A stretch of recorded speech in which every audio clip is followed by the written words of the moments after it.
Je pensais que c'était ma carte, Harry ma sœur, après avoir vidé 11 000 $ quelques heures seulement avant de s'acheter une voiture de luxe. Maman a envoyé un message, détends-toi. Elle a juste cliqué sur le mauvais compte. J'ai dit calmement, surveille ta boîte de réception. Cette nuit-là, j'ai récupéré chaque dollar et j'ai coupé tout accès financier. Le lendemain matin, elle a reçu 2 courriels, un de ma part, un de mon avocat.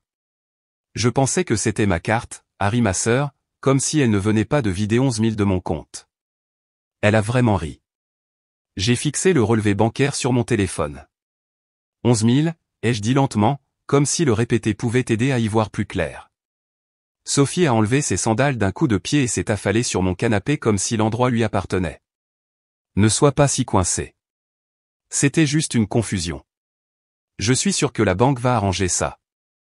Je n'ai rien dit, je l'ai juste regardé se ruer sur les plats à emporter que j'avais payés, encore une fois, et faire défiler les photos de sa nouvelle voiture, une BMW X5 noire avec des sièges en cuir rouge. Elle l'avait posté il y a 1 heure avec la légende, « Travail dur, récompense-toi ». Sauf qu'elle ne travaille pas. Pas depuis l'année dernière, quand elle a démissionné pour se concentrer sur son bien-être. Je paie son loyer, ses courses et ses factures depuis, juste le temps qu'elle se remette sur pied. Puis maman a envoyé un message, « Détends-toi », elle a juste cliqué sur le mauvais compte. Ça arrive. Cliquez sur le mauvais compte. Cliquez sur le mauvais compte, pour un trou de 11 000 $. Je me suis levé, je suis passé devant Sophie et j'ai pris mon ordinateur portable sur le comptoir de la cuisine. Elle n'a même pas levé les yeux. Tu sais, ai-je dit calmement, c'est drôle. Qu'est-ce qui est drôle, a-t-elle demandé entre 2 bouchées. Consulte ta boîte de réception demain, ai-je dit en ouvrant mon portail bancaire. Il y aura quelque chose qui t'attendra. Cette nuit-là, j'ai tout verrouillé. J'ai annulé chaque virement, gelé chaque compte joint, supprimé chaque carte à mon nom et arrêté chaque paiement que j'avais autrefois mis en place pour l'aider. Le lendemain matin, elle a reçu 2 courriels. L'un venait de moi. L'autre, de mon avocat. On ne se réveille pas un jour en réalisant que sa famille se nourrit de vous comme des sangsues. Cela se produit par couches, silencieusement, lentement, comme un poison administré goutte à goutte auquel on s'habitue jusqu'au jour où le pouls devient plat et où l'on sourit encore. Ma sœur, Sophie, c'était le chaos que je devais toujours réparer. Depuis notre adolescence, j'étais la solution par défaut. Si elle accidentait la voiture de papa, j'appelais la dépanneuse. Si son compte était à découvert, je le couvrais. Quand elle a quitté son emploi parce que son manager tuait son aura, j'ai payé son loyer. Pas une fois, pas 2, mais pendant 9 mois d'affilée. Et à chaque fois. Merci, marmonnait-elle, toujours rivée à son téléphone, les doigts tapotant une autre story Instagram sur le soin de soi. Elle a maintenant 31 ans, une femme adulte qui traite encore la vie comme un tableau Pinterest. Sa dernière identité est celle des alchimistes de style de vie, quoi que cela puisse vouloir dire. Pendant ce temps, j'ai 34 ans. Consultant financier. J'ai financé mes études en travaillant comme barman jusqu'à 3 heures du matin, j'ai construit un portefeuille à partir de rien, je me suis sorti de l'endettement à la force du poignet, et enfin, j'ai économisé assez pour mon premier investissement immobilier, un 2 pièces à rénover en centre-ville. Mon plan de retraite. Devinez qui a demandé si elle pouvait y rester pour quelques mois le temps de se retrouver? Spoiler, ce n'est même pas elle qui a demandé. C'est maman, pendant un brunch. Tu as toujours été si stable, a-t-elle dit doucement, en beurrant son toast comme si elle n'était pas sur le point de me faire culpabiliser au point de me retrouver à la rue. Sophie a juste besoin de temps pour se remettre à zéro. Elle a traversé tellement de choses. Se remettre à zéro de quoi, ai-je demandé. Elle n'a pas travaillé depuis 15 mois. Exactement, a dit maman, comme si je venais de prouver ce qu'elle avançait. Alors, j'ai laissé Sophie emménager. Temporairement. Juste 30 jours. Elle est restée 11 mois. Pendant ces 11 mois, elle a eu exactement un seul travail, promeneuse de chiens, pendant 3 jours. Elle a fait exploser ma consommation de streaming internet avec des ateliers de méditation ésotérique. Elle a tué ma plante Monstra avec de l'eau de lune. Et elle a accumulé 743 $ de frais Amazon en utilisant mon écho sans permission. Oups, a-t-elle dit quand je lui ai montré la facture. Je pensais que c'était encore connecté à ma carte. Toujours la même rengaine. Je pensais que c'était ma carte. Je pensais que c'était ta chambre d'amis. Je pensais que c'était d'accord. Et je continuais à laisser passer parce qu'au fond de moi, je pensais que peut-être cette fois-ci elle serait reconnaissante. Peut-être que cette fois-ci maman reconnaîtrait enfin que c'était moi qui tenais ce cirque dysfonctionnel debout. Mais non. Chaque fois que je soulevais une préoccupation, maman répondait avec ce sourire. Vous savez lequel? Le sourire du genre tu es difficile. Ne sois pas dramatique. Tu es juste fatigué par le travail. Ta sœur a besoin de soutien en ce moment. C'est drôle comme le soutien ressemblait toujours à moi, perdant de l'argent à flot pendant qu'elle brûlait de la sauge et dormait jusqu'à midi. Puis est arrivé l'incident de l'assurance. Un soir, Sophie a fait irruption dans la cuisine, pieds nus, agitant une notification comme si c'était des confettis. Devine quoi? Mon assurance maladie a expiré. J'ai fait une pause au milieu de la vaisselle. Et c'est excitant, pourquoi? Parce que je me suis souvenu que je suis toujours inscrite sur ta police d'assurance de l'époque où nous étions toutes les deux sur celle de maman. Non, ai-je dit. Tu ne le es pas. Mais j'ai essayé le numéro, et ils ont dit que ton nom était apparu. N'est-ce pas génial? Mon estomac s'est noué.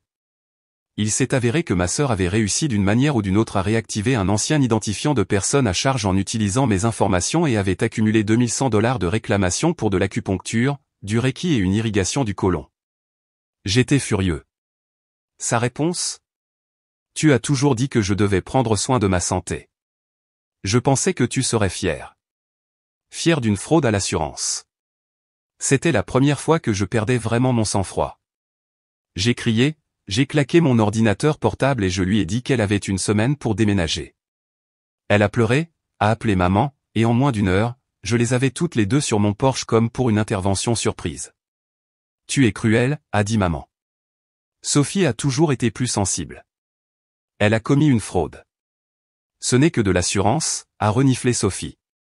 Je souffrais émotionnellement. Le pire? Maman a hoché la tête comme si cela expliquait tout. Je m'attendais presque à ce qu'elle me tende un mouchoir et dise « Excuse-toi auprès de ta sœur ». Au lieu de cela, elle m'a regardé droit dans les yeux et a dit « Tu deviens très froid, tu sais. Tu n'étais pas comme ça avant. » Avant? Avant quoi? Avant que je sois fauché à force de sortir Sophie du pétrin dans 3 appartements différents? Avant que je paie la dette de carte de crédit de maman sans même recevoir un message de remerciement? Avant que je devienne la banque non officielle de 2 femmes adultes qui pensent que les limites sont des constructions patriarcales? Puis est venu le coup de grâce, le retrait de $11 000. L'argent que j'avais passé des années à économiser, disparu en quelques heures. Ce compte n'était même pas visible sur l'application bancaire à moins de l'ajouter manuellement. Et elle l'a fait.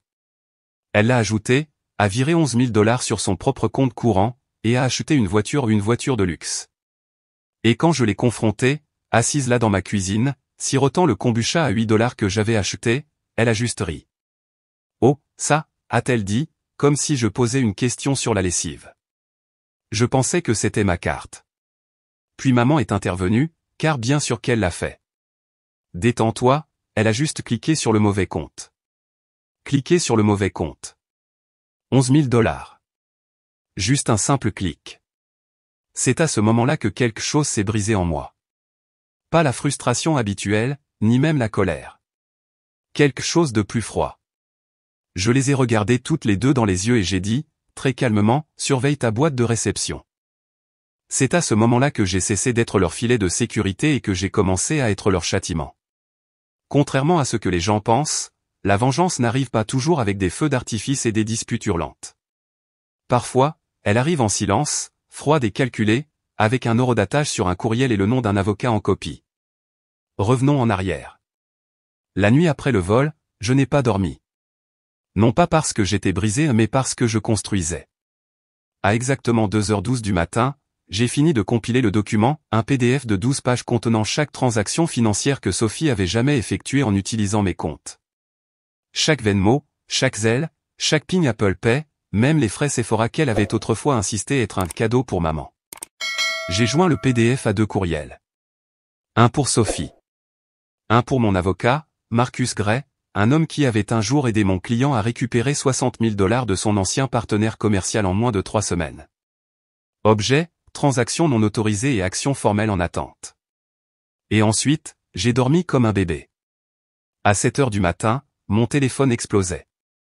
Sophie, c'est quoi ce bordel, suivi de « Tu prends un avocat pour une histoire de famille, sérieusement ?» Puis est venue la vraie claque, un appel de maman. « Tu as perdu la tête ?» a-t-elle sifflé. « Un procès contre ta propre sœur ?» « Non, maman. Juste une lettre de mise en demeure. »« Tu la menaces. »« Je me protège, quelque chose que tu ne m'as jamais appris à faire. » Silence. Puis la culpabilité. « Elle est fragile. Elle a fait une erreur. »« Tu es vindicatif. »« Je n'ai pas bronché. » Lis la lettre, ai-je dit. Chaque transaction, chaque centime, chaque fois qu'elle a menti. Je n'ai pas besoin de le voir. Si, tu en as besoin. Parce que tu es la suivante. Ça l'a arrêté net. Quoi? Tu as rendu cela possible. Et tu es inscrite sur 2 des comptes auxquels elle a accédé, conjointement. Un autre silence, plus long cette fois. Puis sa voix s'est brisée. Tu n'oserais pas. Je n'ai pas répondu. J'ai juste raccroché. À midi, Sophie était à ma porte en leggings et lunettes de soleil comme si c'était un brunch décontracté, et non une embuscade juridique. Elle n'a pas frappé, a juste cogné 2 fois et a crié « Ouvre !» Je sais que tu es là. J'ai ouvert la porte lentement, calme, précis. Elle m'a bousculé comme si j'étais un portier et s'est dirigée directement vers la cuisine. « Bon, c'est quoi ça ?» a-t-elle lancé, en brandissant son téléphone. « Tu me menaces sérieusement de poursuite pénale ? » Ce n'est pas une menace, ai-je dit. C'est une demande. Rends les fonds avec les intérêts. Marcus dépose une plainte lundi matin. Elle a ricané. Tu bluffes. Vérifie encore tes courriels. Elle l'a fait, et quand elle a vu l'adresse en copie, son visage s'est décomposé. Attends, tu as vraiment engagé un avocat? Oui. Pour 11 000? Non, ai-je dit en me rapprochant. Pour chaque dollar que tu as volé au cours des 3 dernières années, pour un total de 28 349,74 $. Sa mâchoire est tombée. Plus les intérêts, ai-je ajouté. Tu ne peux pas être sérieux. Je n'ai jamais été aussi sérieux de ma vie. Elle a essayé de pivoter, comme elle le faisait toujours. Mais tu es mon frère. On est censé se soutenir. Tu as dit ça quand j'étais fauché l'année dernière. J'étais fauché aussi, Sophie. Je ne l'ai juste pas affiché dans un selfie à la plage. Des larmes ont rempli ses yeux. Je n'y ai pas cru. Oh mon Dieu, a-t-elle dit, essayant de jouer la victime. Tu es fou. Tu veux vraiment que je sois sans abri? Non, ai-je dit. Je veux que tu sois responsable. C'est laquelle a explosé. Tu es jaloux. A-t-elle crié. Tu l'as toujours été. De la façon dont maman m'aime plus, de ma liberté, du fait que je n'ai pas besoin de me cacher derrière un travail ennuyeux dans un condo comme un putain de lâche. J'ai failli rire. Libre? Ai-je répété. Tu n'es pas libre. Tu es financé. Tu es une arnaqueuse en lululemon. Elle a frappé le comptoir. Je vais dire à maman que tu essaies de ruiner ma vie. Fais-le, ai-je dit, en sortant une copie imprimée du rapport d'un dossier sur la table et en la lui tendant. Envoie-lui les reçus. Elle a fixé le papier, tous ses chiffres, toutes ses dates, toutes ses empreintes digitales. Tu es malade, a-t-elle murmuré. Non, ai-je dit. J'en ai fini. Et puis est venue la meilleure partie. J'ai sorti une 2e enveloppe, scellée, adressée à Sophie Langston. Qu'est-ce que c'est, a-t-elle ricané. J'ai souri. De la banque, ai-je dit. C'est un avis de suppression de compte. Tu n'es plus lié à aucune de mes finances. Plus d'accès conjoint, plus de contacts d'urgence. Rien. Ses mains tremblaient. Tu m'as coupé. J'ai décroché le parasite. Elle est sortie en trombe, et j'ai pensé que c'était fini. Mais je me trompais. À 17 h, j'ai reçu un autre appel. Pas de maman, de ma tante Linda. Et, mon chéri, a-t-elle dit doucement. Je voulais juste dire, bravo. Ça m'a arrêté. Tu as entendu? Bien sûr. Ta mère a appelé tout le monde, racontant sa petite version.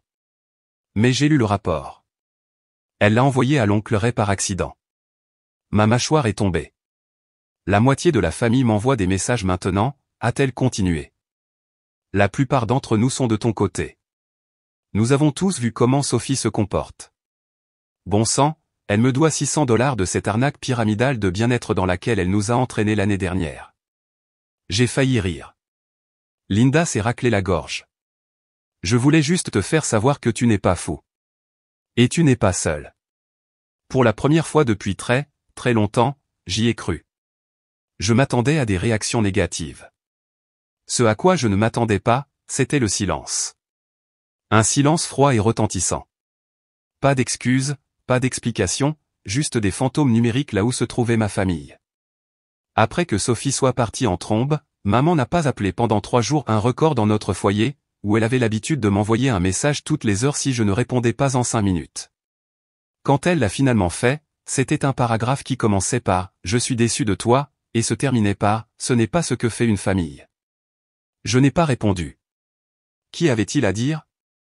Que j'étais déçu, moi aussi? Que j'avais passé une décennie à être le punching ball émotionnel et financier de 2 femmes qui me traitaient comme une carte de débit avec un visage? Elle n'a pas demandé comment j'allais. Elle n'a pas demandé si j'avais récupéré l'argent. Elle n'a pas demandé si j'allais bien. Juste plus de culpabilité, plus de manipulation, plus de « Comment as-tu pu nous faire ça ?» Nous. Ce mot signifiait quelque chose autrefois. Maintenant, il sonnait comme un nœud coulant.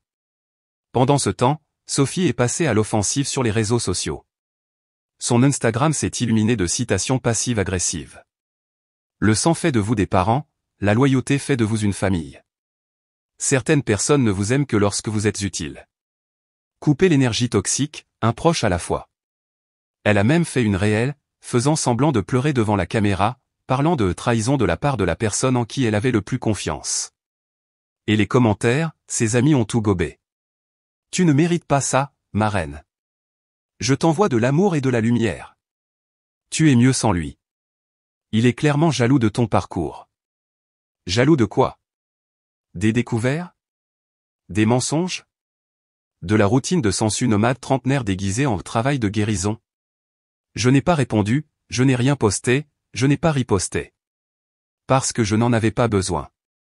J'avais ce qu'elle craignait le plus, des refus, des limites et le silence. Et le truc avec le silence? C'est qu'il en dit long. Au travail, les gens ont commencé à remarquer quelque chose de différent chez moi. Nouvelle coupe de cheveux, a demandé quelqu'un. Non, ai-je souri. Nouvelle limite. Mon niveau de stress a chuté. Je dormais à nouveau. J'ai arrêté de vérifier mes comptes toutes les heures par peur. J'ai même pris mes premières vacances en 4 ans, 3 jours à la montagne sans Wi-Fi et sans Sophie.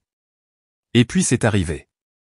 3 semaines plus tard, j'ai reçu un appel d'un numéro inconnu. Je l'ai laissé aller à la messagerie vocale.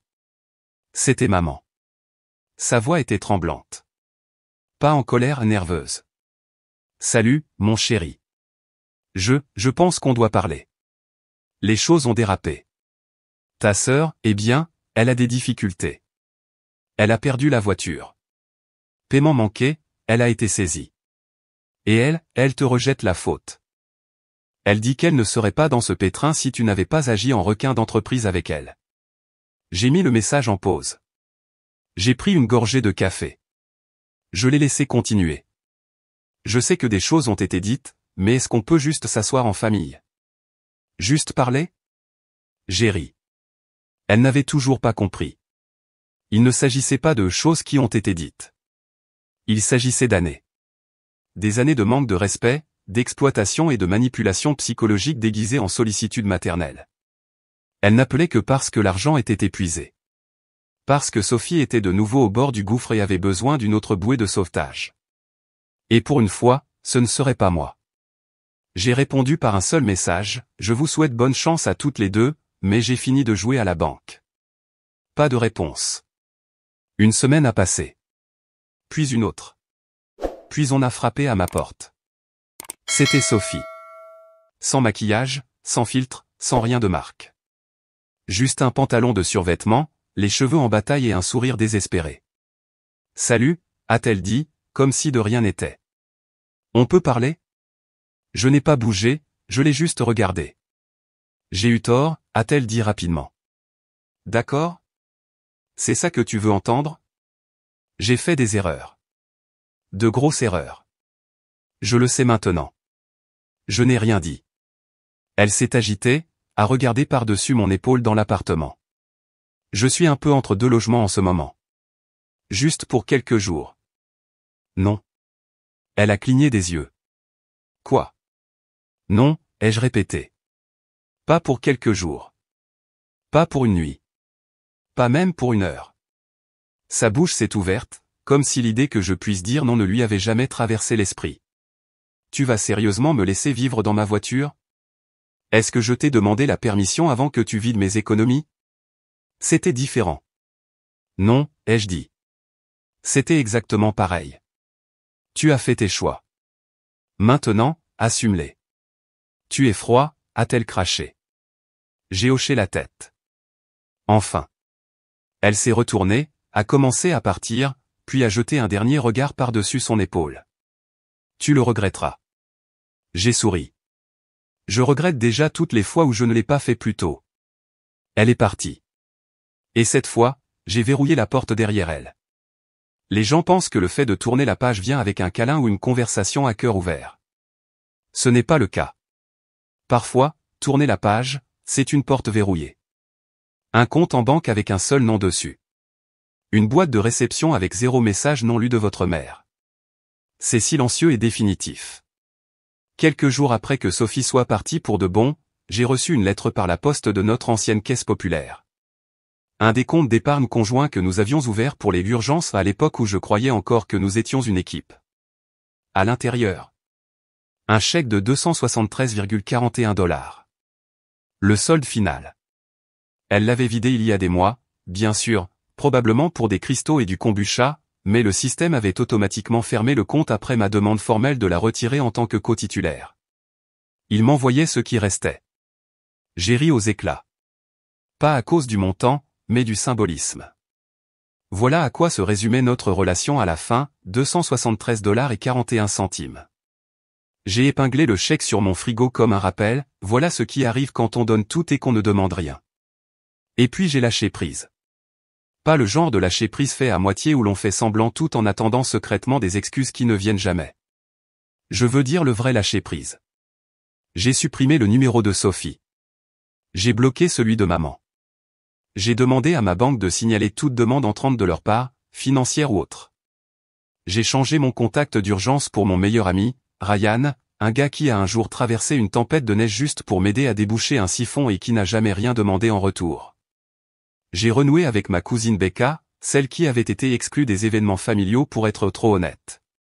Il s'est avéré qu'elle avait percé à jour Sophie et maman il y a des années et s'était juste tranquillement éloignée. Tu as enfin rejoint le club de la liberté, m'a-t-elle dit quand je lui ai tout raconté. Il était temps. Oui, il était temps. Mais j'y suis maintenant. Et pour la première fois de ma vie d'adulte, je n'étais pas angoissé à l'idée que mon téléphone sonne. Je n'attendais pas que la prochaine urgence financière me tombe dessus comme un sac poubelle en feu. J'étais libre. Puis un soir, alors que j'étais assis sur mon balcon avec un verre de bourbon et aucune crise à résoudre, mon téléphone a vibré. Numéro inconnu. Message vocal. Je l'ai laissé jouer. C'était de Sophie. Sa voix était douce, inhabituellement brute. Je sais que tu n'écouteras probablement même pas ça, mais je voulais dire, je comprends maintenant. Je comprends ce que j'ai fait. Ce que j'ai pris. Pas seulement l'argent, l'espace, la paix. J'ai pris et encore pris, et je pensais que c'était de l'amour. J'avais tort. Elle a fait une pause. Je ne demande rien. Je voulais juste te le dire. Au revoir. Je suis resté en silence un moment. Puis j'ai supprimé le message. Pas parce que j'étais en colère, mais parce que je n'en avais plus besoin. J'avais déjà tourné la page. Pas grâce à sa voix, mais grâce à ma propre force. J'avais construit une vie, je l'avais protégée, je l'avais défendue, et je l'avais finalement reconquise. Alors voici ce que j'ai appris. On ne peut pas guérir dans la maison où l'on est tombé malade. On ne peut pas grandir dans l'ombre de gens qui ne se souviennent que de la version de vous qu'ils pouvaient contrôler. Et on ne peut pas construire un avenir si l'on paie constamment pour le passé de quelqu'un d'autre. Je ne suis plus le méchant de leur histoire, parce que je ne suis plus du tout dans leur histoire. Et vous savez quoi? C'est la fin la plus heureuse que j'ai jamais connue.